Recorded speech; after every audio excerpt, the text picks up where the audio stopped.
Welcome to Quit to Win, or the show where we explore the moments people have to let go of destructive pattern, limiting identity, and internal battle in order to rebuild their life with purpose and clarity.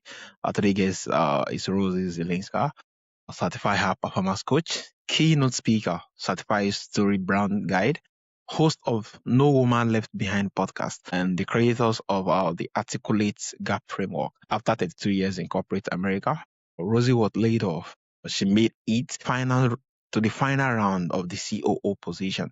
And in the middle of that process, working on the candidate project, her body told her the truth before her mind could cut up. But she left nauseous, and she knew she could not go back. As she walked away from the final round and went all in on No Woman Left Behind, a business built to give high performing women the tools she never had, a way to make their invisible impacts finally visible. It's really a pleasure and honor having you on the show, Rosie. Hi, Benaiah. Thank you so much for having me. I'm excited to chat with you today. Yeah, thank you so much, Rosie. So, Rosie, you were down to the final two of the COO roles, and your body said no before your mind did. What was that no seated actually telling you? Well, it was interesting because as you mentioned, I got laid off from the corporate world and I started searching for another role.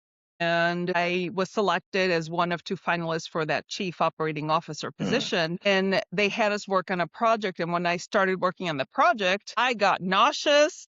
I felt like I was gonna, throw up. I was like, I cannot do this again. So the moment that my husband walked in the door, I was like, we need to talk. And my husband was very supportive. He said, hey, listen, if you can't go back into the corporate space, then I support you. And we've made it work. And I am so happy that I made that decision because I am now helping women become visible, not just for other people, but for themselves first. 32 years in corporate America. What had you been waiting for all that time that the corporate world was never going to give you? Well, it's so interesting because now with the work that I'm doing, especially, I know we're going to talk about the articulation gap more, but in the corporate world, people always say, and I was doing this myself as well. I was always saying, oh, you have to show up with confidence. You have to show up with confidence. And the one thing that the corporate world cannot give you is that confidence because it's a little bit different for each person, but you need to give yourself that confidence. You're the one that needs to find your expertise, your voice, how you're going to show up. And again, the corporate world is not going to give you that. Yeah, the corporate work is not going to give you that. So a senior executive once told you too that you never said anything. What did you have to quit believing about hard work and being noticed before that moment could finally make sense? Yeah. So the one thing, and this is, I definitely want people to understand this. The one thing that I had to quit believing was that my hard work would speak for itself because my hard work didn't speak for itself. And I know many other women that have and are working really hard and find themselves still stuck in their positions and not advancing. And so that's the one thing that I had to quit believing, that my hard work would speak for itself. But although most times incorporate a whole lot of office politics and a whole lot of things going on beneath it. And at the end of the day, those who put in the work are not rewarded, but those who play the game are better off. There's really a whole lot to actually look in there. So you spent decades being overlooked despite delivering results.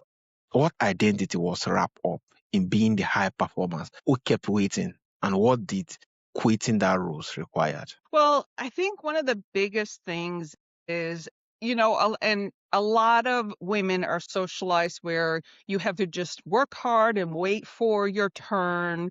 And I was 40 years old by that time, and people that were younger than I was were getting promoted. And I literally kind of looked around myself. I remember being at my cubicle that day and thinking, okay, what am I doing wrong? What is happening? Because I thought someone was going to come and, tap me on the shoulder and say, okay, it's your turn to be a manager. And that didn't happen. And so I realized that I needed to go and talk to a senior executive. And that's when they told me that phrase of like, well, you never said anything. And I assumed that they would just know what my aspirations were. They would just know that I wanted to step into a management Yeah. position. But I never made it a point to go and talk to those senior leaders. And that's what I ended up doing finally after 20 years. Yeah. Yeah. Amazing. Amazing. Yeah. A Mhm. whole lot to actually learn in though. Take us inside that moment, the project did not sit, the decision. What happened in the room and how quickly did you know? Well, they invited me back for a second interview, and the first interview went really, really well.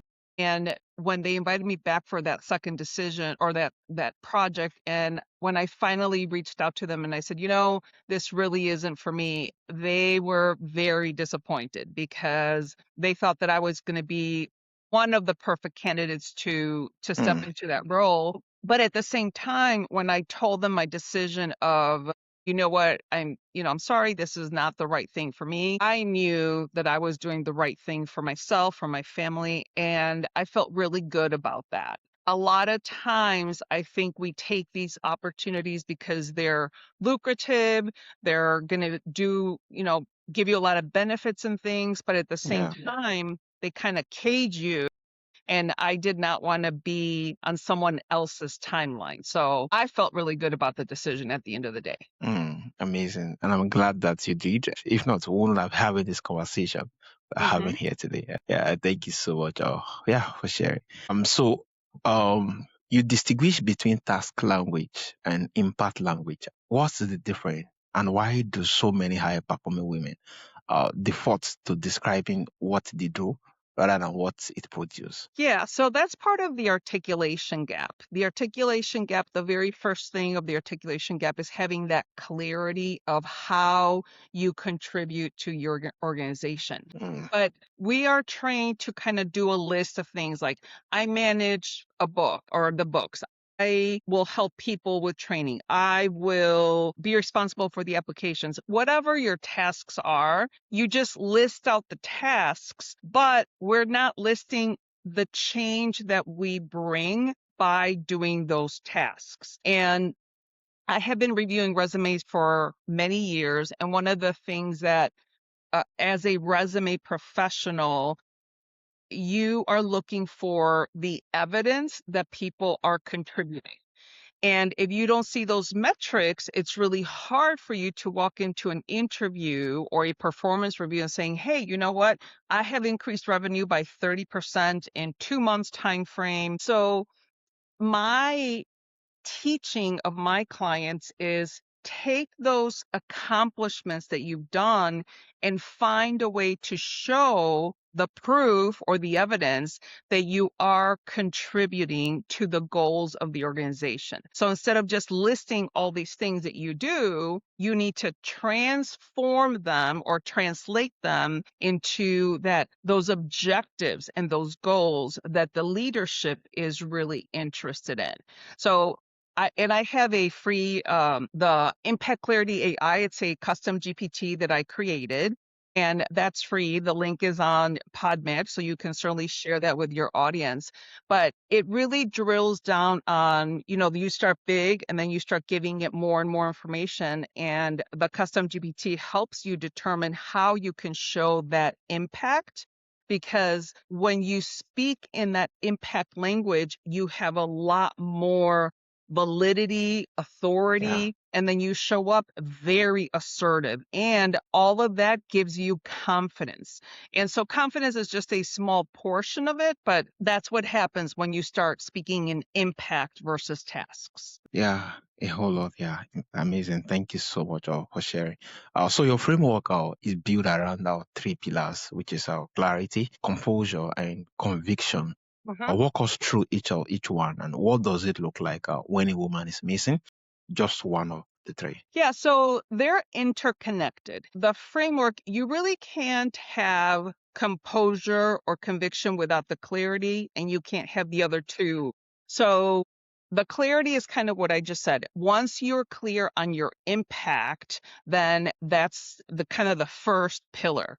The second pillar is the composure of how do you communicate that impact to different leaders in the organization. And then conviction is taking that clarity and that composure and showing up with a lot of authority and owning your expertise. So again, there's three pillars to the articulation gap, and the composure, it kind of goes back to different situations that may come across in the corporate world. Like, for example, your manager may ask you, hey, I need you to work on this project immediately. What have you been working on? Or what's your impact? And I don't want to just give people a bunch of phrases that they can Yeah. regurgitate. I want them to start thinking strategically. If someone asks you a question, what's the question behind the question? And being prepared with some phrases that are your own, that when someone says to you, hey, I need you to jump on this project immediately, you can say, you know what? I can do that, but then I cannot work on this other project. So I just need you to understand that that's going to, fall behind. And show up with that authority that what's on your priority list, and that they understand that you can jump in, but something else is going to have to be pushed back. So that's a little bit about the articulation gap. Yeah, thank you so much for just making reference. Yeah, clarity, composure, and conviction. The fact that when you're clear about what you get to do, composure get to come out from there, and owing to the deepness of the work and the depth of it and the consistency, yeah, conviction is being built, and then you can actually more like, yeah, start on your toes and amazing. Yeah. So you build impacts clarity AI just the way you make reference of. So free tools to help women translate their everyday work into measurable, promotable impact. What does that tools actually do, and why do you decide to make it free rather than keep it behind the paywall? Well, because I wholeheartedly believe that women should have a way to show that impact. And a lot of times men naturally share their impact and women don't share their impact. And this is one of my passion projects. My reason of doing my whole business is because I'm really passionate about helping those women that are coming up behind me. I recognize that I held myself back for a really long time, and I want to share and contribute as much as I can to women that are coming up behind me in the corporate world. And with the articulation gap, I wanted them to kind of get started on one thing of the entire gap. And so I was like, well, you know what? This is a, AI. I can program it to actually start helping people identify that impact. And I was like, you know what? I'm just going to make it free. Yeah, amazing. Now, thank you so much with what you do with that. Yeah, it's really amazing. So you coach women who are done waiting to be chosen. What does that first conversation with a new client typically reveals, and what is the things most of them have never been given permission to say out loud before they find you? Yeah, so there's a couple things there. First of all, part of the articulation gap is recognizing that you're the only one that should give yourself permission to do anything.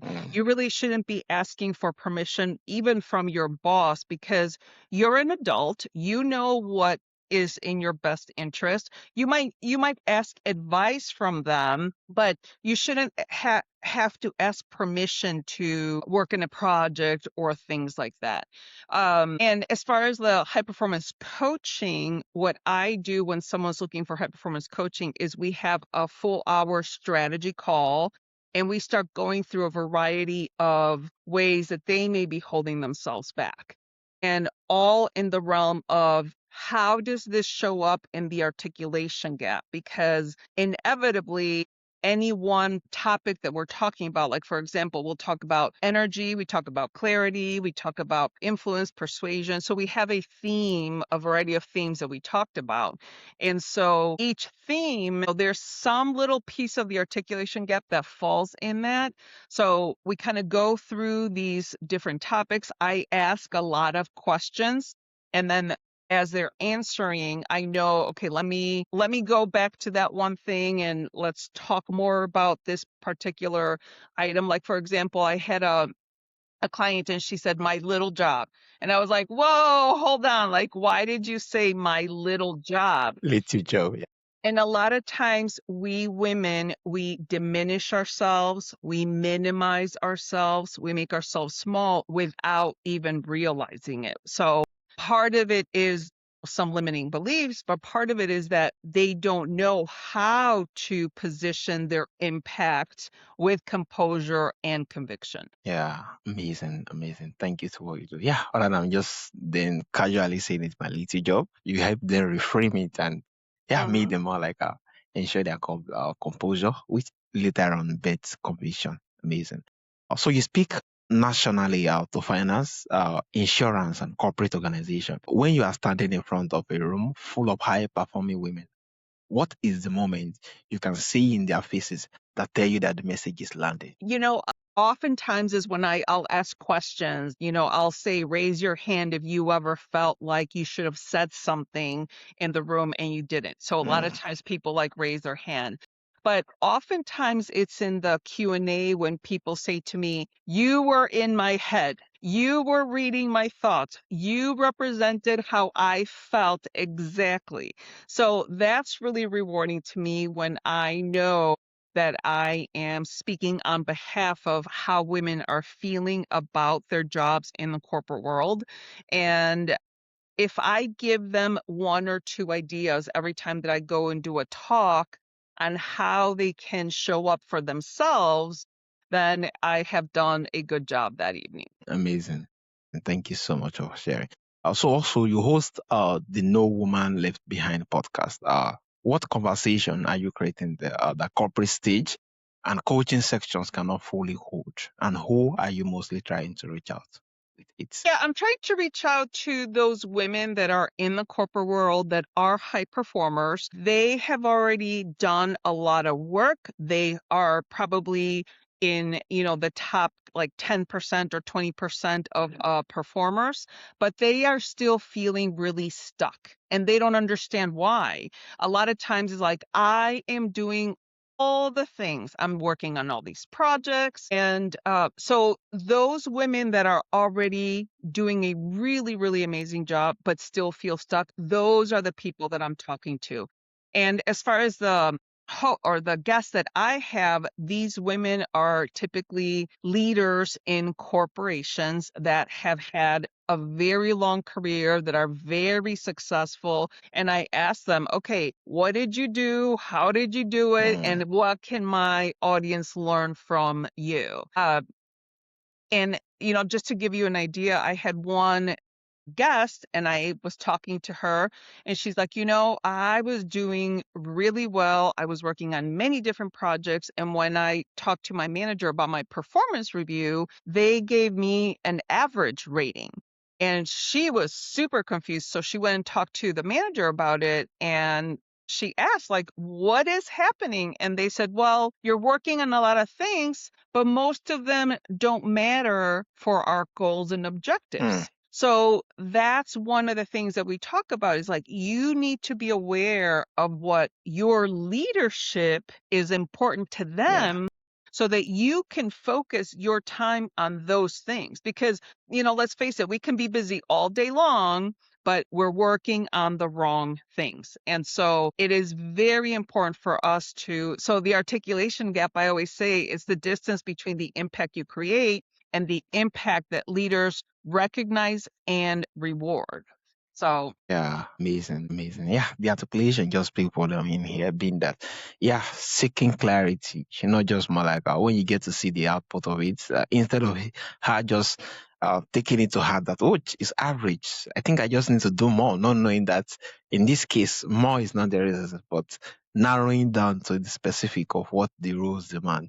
It's what is being needed. And it's lovely. And I know through those stories too, the various women will get to see themselves in those pictures and what they could do differently mhm. to be able to kind of gain clarity, composure, and conviction.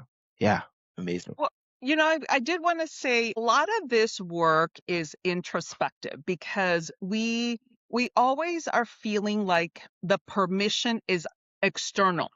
But a lot of times we have to give ourselves the grace and the permission and the authority to seek guidance, and so one of the things that I want, the women that are in the corporate world in this type particular situation, stop looking for the answer outside of you and start looking for the answer within you, like reflecting. And of course, there's a lot of different courses and stuff like that, but it starts with how do you feel and how do you think about yourself first, and then you can worry about, people externally. Yeah, yeah, amazing. Thank you so much for sharing.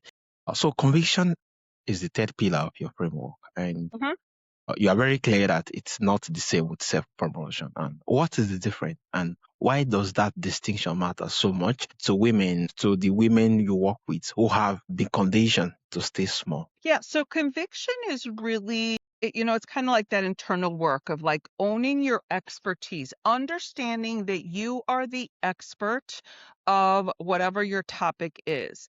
And this is when you really want to make sure that you are not making yourself small, minimizing yourself, and you can go out there and speak about your expertise with clarity, with that authority of you know what you're talking about. Nobody is going to tell you what you know or what you don't know. And once you show up with that knowledge from within that you know what you're talking about, you know who you are, and you don't have to go out there to perform, you're simply displaying your knowledge with that conviction. And it's different than confidence because confidence is something that you're constantly working on. And if you're a high performer, you already have confidence. But it's that conviction of that knowing, that knowledge of what you truly know, who you truly are, and showing up in a very authentic way that's not performative. So to me, conviction is that last piece that you can step into any room and you can talk about your clarity, your impact with clarity, composure, and then that conviction, that's when people really start noticing you because you're not second guessing yourself. You're not trying to figure out, okay, what is Susie doing over there? It doesn't matter what Susie's doing over there. What matters to you is what you are, who you are, what you do, and how you present it to other people. So that's the difference Yeah, there. yeah, amazing. Thank you so much for the clarity. So lastly, what legacy do you hope your work leave, especially for the women who are in corporate America right now, working incredibly hard, delivering real results, and watching someone else get the promotion they have earned? Well, I think my legacy, to be honest with you, Benaiah, it's this articulation gap because Mm, I've been working in my company for about 5 years. And every year I'm like, okay, what am I not seeing? What else is out there? And I think with this articulation gap and really placing it the way I have placed it, because all of this stuff that I'm talking about, the articulation gap, this is all lived experience that I have done. That's happened to me in my career.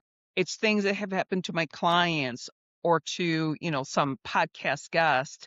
So, as far as the legacy, I want women to know that they don't have to wait to be recognized, that they can start speaking up for themselves and making a difference for themselves. And so, not waiting for someone else to give you that permission, that to me is my legacy. amazing. Thank you so much, Rosie. So, Rosie, from our audience who would love to reach out to you, especially in the respect of the AI tools you actually created that made it easier for them to go into that particular. And for those who would love to reach out to you, connect with you on various media too, how can they reach out to you and where is the best platform? Yeah, the easiest way is for them to go on my website, which is nowomanleftbehind.com. And woman is WOMAN. So nowomanleftbehind.com. And I'm also very active on LinkedIn, so they can always reach out to me on LinkedIn as well. Yeah, thank you so much. And definitely the link to the websites and that of LinkedIn will be on the show notes. for my audience to easily reach out. Yeah, thank you so much, Rose. Your story is a reminder that sometimes the most powerful career move is the one that make you walk away from the very thing you were trained to want, because your body already knows what your future is supposed to look like.